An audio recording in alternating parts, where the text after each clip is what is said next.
देखो मैं तो बुराई करता नहीं किसी सरकार की, मैं तो बस प्रॉब्लम्स पूछ लेता हूँ कि भैया क्या क्या प्रॉब्लम्स हैं। जैसे मैंने तो यहाँ झारखंड उतरा, रांची उतरा रेलवे स्टेशन पे, मेरे को तो सही लगा, मतलब कि मथुरा जैसा ही है, मतलब साफ़ सफाई तो है।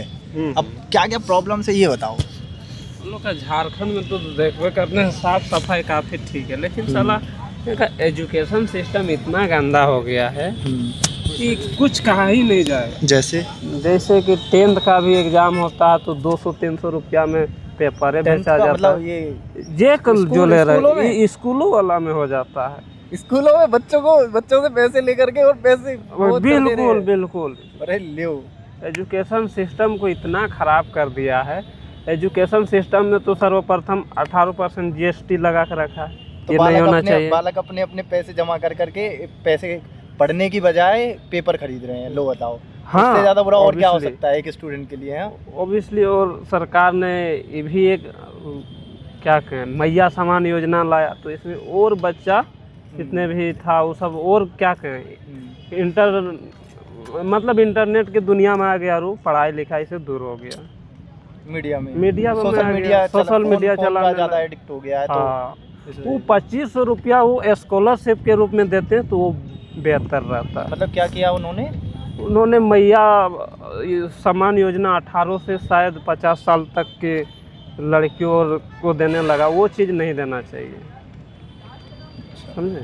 और यहाँ पे गांव वगैरह, मतलब ये तो सिटी है, गाँव में क्या हाल है? अब गांव से ही हम विजिट कर रहे हैं। गांव का तो हाल एकदम, हेमंत सोरेन जहाँ से वहीं से हमें। अच्छा, कहाँ से? गोला से ही हमें। अच्छा, तो वहाँ तो अपने गांव में तो विकास किया होगा उन्होंने कि कुछ विकास नहीं किया। अपने भी गांव में भी नहीं। यो बताओ क्या कर रहे हो? कुछ विकास नहीं हुआ। वो अभी क्या बोलते हैं, हेमंत सोरेन के पिताजी का पुण्यतिथि कल है ना, 4 तारीख। अच्छा, ये 4 अगस्त। हाँ, 4 अगस्त को ही मरे। तो उसी समय जो रोड बना है, नहीं तो वहाँ कुछ का सुविधा नहीं था, ना इंटरनेट था। पहले का जो रोड बना हुआ है वो रोड ही नहीं था, अगले साल बना है। अच्छा, अभी 1 साल पहले बना। हाँ, जब उनका पिताजी डेट किए तब मरा। क्योंकि वो विजिट करना था गाँव। हाँ। लोग आ रहे थे, खुद के लिए रोड बना लिया, वैसे नहीं बना हुआ था। और सर्वप्रथम दूसरी बात, हम ये स्टूडेंट्स आ रहे हैं इतने बढ़िया ये पढ़ाई के सब तैयारी करने वाले हैं ये सब जो 100-200 रुपए में पेपर खरीद रहे हैं। हाँ, ये सब अब क्या करिएगा। अच्छा, और दूसरी चीज, हम सरकारी स्कूल था या फिर प्राइवेट? कौन सी स्कूल है? ये ग्रीन कलर की ड्रेस है, ये वाला स्कूल नहीं है, ये होटल है। ये सब स्कूल का है। कौन सा तुम्हारा सरकारी है स्कूल या सेंट जेवियर का है ना रे? Saint John inter private school है ना? हाँ, वही चीज़ है। और दूसरा चीज़ हम लोग ये मुद्दा बताना चाहेंगे कि हम लोग कंपटीशन का एग्ज़ाम देते हैं, जैसे जेपीएससी, SSC, जो भी हुआ, सिपाही उपाही का एग्ज़ाम, उसमें हम लोग का नॉर्मलाइजेशन होता है ना, और नेगेटिव मार्किंग रहता है। ऑब्जेक्टिव एग्ज़ाम होता है, तो 10th में क्यों नहीं होता नेगेटिव मार्किंग? होना चाहिए ना। अच्छा, तो अरे बच्चों को इतनी कम से कम पहले अच्छे से पढ़ाना चाहिए, उसके बाद तुम एग्जाम को ला सकते हो। वही चीज, बच्चे अगर ढंग से पढ़ा नहीं रहे हो तो पहले ही उनके पास होने के लाले पड़ रहे हैं। हाँ, क्योंकि अब पहले एजुकेशन में मतलब टीचर्स अच्छे आने चाहिए स्कूल में। यस, है ना। फिर उसके बाद टीचर्स अच्छे हैं, पढ़ाने भी चाहिए। वो ये नहीं है कि बस पढ़ा तो रहे नहीं हो, बस बैठे हुए हो, पढ़ाना भी चाहिए।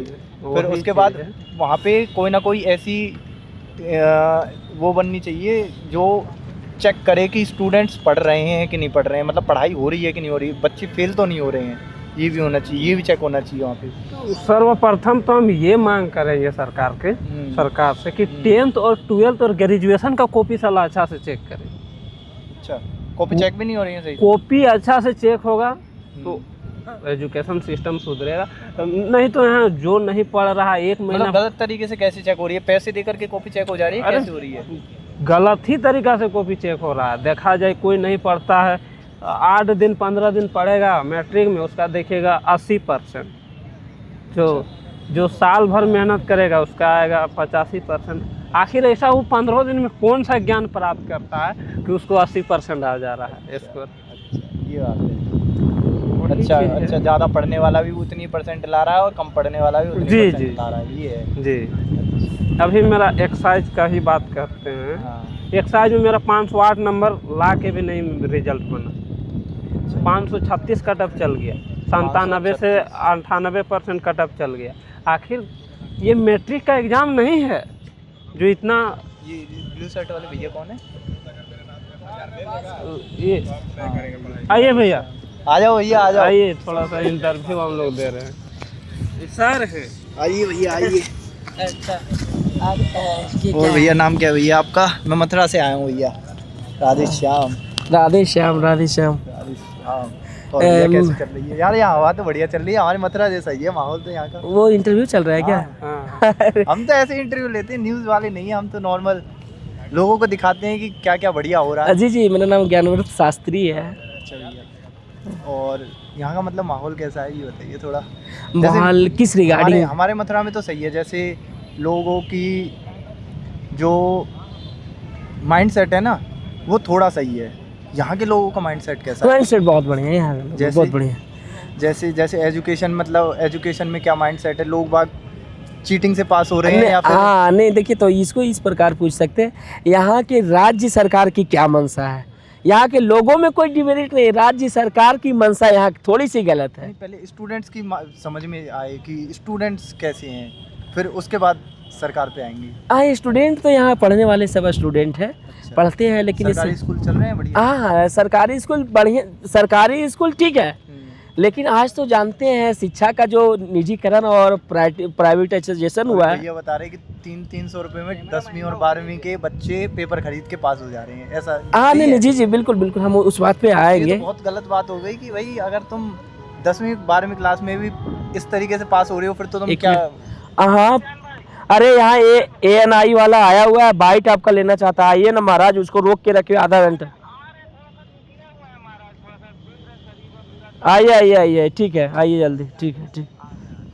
तो वो देखिए यहाँ के जैसे एजुकेशन सिस्टम में क्या है, स्कूल सब बना दिया गया है, लेकिन जब वो यहाँ की व्यवस्था जैसा है, यहाँ करप्शन घोर हावी है इस राज्य में, तो जब शिक्षक की बहाली आयोग के शिक्षक होंगे जो आप स्वयं नहीं, जो आप स्वयं अपने पढ़े नहीं, कभी घूस देकर जाएंगे, तो बच्चे को कैसे पढ़ाएंगे?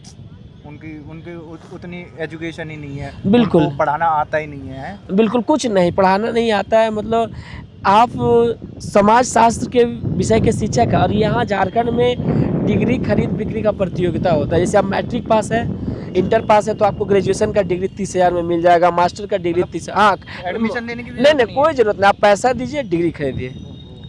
ऐसा तो हमारे यूपी में भी नहीं हो रहा है। हाँ नहीं हो रहा, तो यहाँ और मैट्रिक ग्रेजुएशन का डिग्री खरीदिए, फिर मास्टर का डिग्री खरीदिए, फिर बीएड का डिग्री खरीदिए, और फिर पैसा देकर मास्टर का नौकरी ले लीजिए। जैसे 2 साल की बीएड की होती है, जैसे 2 या 3 साल की, तो 1 साल में डिग्री मिल जाती है या 2 साल? नहीं, डिग्री 5 दिन में मिल जाती है, 5 दिन में। 2 साल बहुत है, आपको 3 साल का ग्रेजुएशन होता है। करप्शन मतलब बहुत तगड़ी हाँ, पीक पे है, पीक हाँ पे है। तो यहाँ पीक पे क्या कहा जाए, पूरे भारत के जितने राज्य है, उस राज्य में पहला झारखंड ऐसा राज्य है जहाँ का करप्शन अपने पराकाष्ठा पे है। पीक पर है। हाँ, पीक पे है। और यहाँ के मतलब पॉलिटिशियन किस माइंडसेट से चलते हैं, मतलब बच्चों को पढ़ाना चाहते हैं, क्या करना नहीं, चाहते हैं? देखिए, अगर राज्य सरकार पॉलिटिशियन करने से, मतलब राज्य सरकार अगर ये सोच ले कि अगर विद्यार्थियों के साथ न्याय हो, तो वो तो जीरो करप्शन कर सकते हैं, लेकिन कहीं ना कहीं राज्य सरकार की मिली भगत से ही करप्शन को यहाँ बढ़ावा दिया जाए। आप देख रहे हैं यहाँ पे जो आंदोलन चल रहा है, हम आपको कहेंगे कि ज़रूर यहाँ रिपोर्टिंग करें। JPC अभ्यर्थियों का जो आंदोलन चल रहा है, तो ये इस राज्य के बने 26वां साल चल रहा है। 2000 में 15 नवंबर को अलग हुआ बिहार से ये राज्य गठन के बाद। ये अलग क्यों आता भैया बिहार से? ये हाँ जी जी, बिल्कुल बिल्कुल। ये सबसे पहले देखिए, अलग राज्य मांग, जब संयुक्त बिहार था उस समय लालू यादव का शासनकाल था, राबड़ी देवी मुख्यमंत्री थी उस समय अलग हुआ था। तो ये देखिए, ये राज्य जंगल का प्रधारता है। यहाँ की कला संस्कृति, आदिवासी मूलवासी के रहन सहन के अलग तौर तरीके हैं, बिहार के अलग। हाँ, बिहार से अलग। तो इस आधार पे पहला बार यहाँ के जो 2 नायक हुए, महानायक जिसको कहा जाए, एक का देहावसान हो गया, जिनकी पुण्यतिथि भी आने वाली है, शिबू सोरेन, जो हेमंत सोरेन के पिताजी हैं, शिबू सोरेन, फिर सूर्य सिंह बेसरा, बाबू विनोद सिंह, विनोद बिहारी महतो, इन सब के द्वारा आंदोलन का आगाज़ किया गया, और इसी आधार पे झारखंड राज्य को अलग किया गया।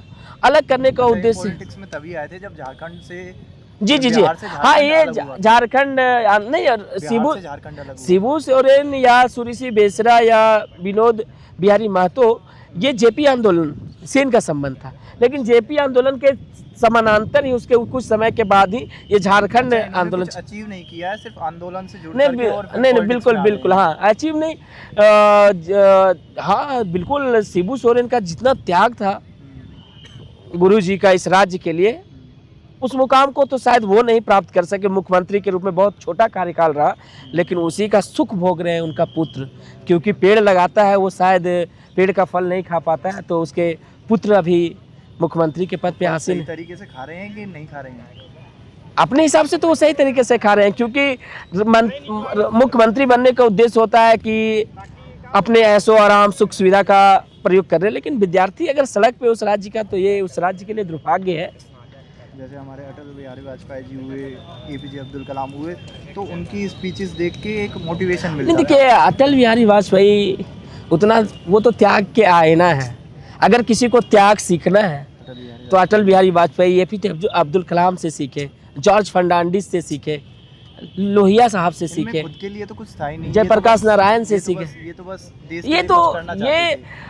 ये तो समाज के लिए अपने सर्वस्व शरीर निछावर कर दिए। तो आजकल के पॉलिटिशियंस का माइंडसेट इतना नहीं, change आप क्यों हो गया? देखिए आज का, अब पॉलिटिक्स में वैसे लोग, ये जो पुरुष रहे जिनका नाम अभी लिए, ऐसे पॉलिटिक्स शायद सृष्टि का अंत भी हो जाए तो अब जन्म नहीं लेंगे, नहीं, क्योंकि तो नियति का बहुत सुंदर संयोग में इन लोगों का जन्म हुआ था, इस पृथ्वी धरा पे आए थे और वो चल बसे।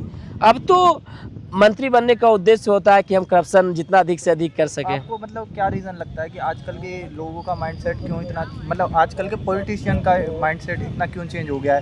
पहले के पॉलिटिशियन का माइंडसेट अलग था, आजकल के पॉलिटिशियन का माइंडसेट अलग है। और फिर उन देखो सबसे ऊपर वाले पॉलिटिशियन का तो बिल्कुल ही माइंडसेट अलग है। देखिए उसके तो कुछ कहने की नहीं। पॉलिटिशियन का, देखिए आज का पॉलिटिशियन की, देखिए समय, आवश्यकताएं समय की डिमांड कलयुग। होती है, समय के साथ, कलयुग हाँ कहना नहीं नहीं, चाहते हो। कलयुग नहीं, आवश्यकताएं समय की डिमांड होती है। पहले के लोग भोग विलास के पीछे इतना नहीं भागते थे जितना आप भाग रहे हैं। एक मिनट, हाँ प्रिंस, इधर इधर इधर आइए इधर। तो यही बात है। अच्छा ठीक है भाई, वहाँ एक बाइट देना है, ठीक है। बहुत अच्छा लगा आपसे बात करके। राधे श्याम, राधे श्याम। कन्हैया जी के हम भक्त भी हैं ऐसे। अच्छा आओ कभी यार, फिर मथुरा आओ। ठीक है, आए हो कि नहीं आए हो मथुरा?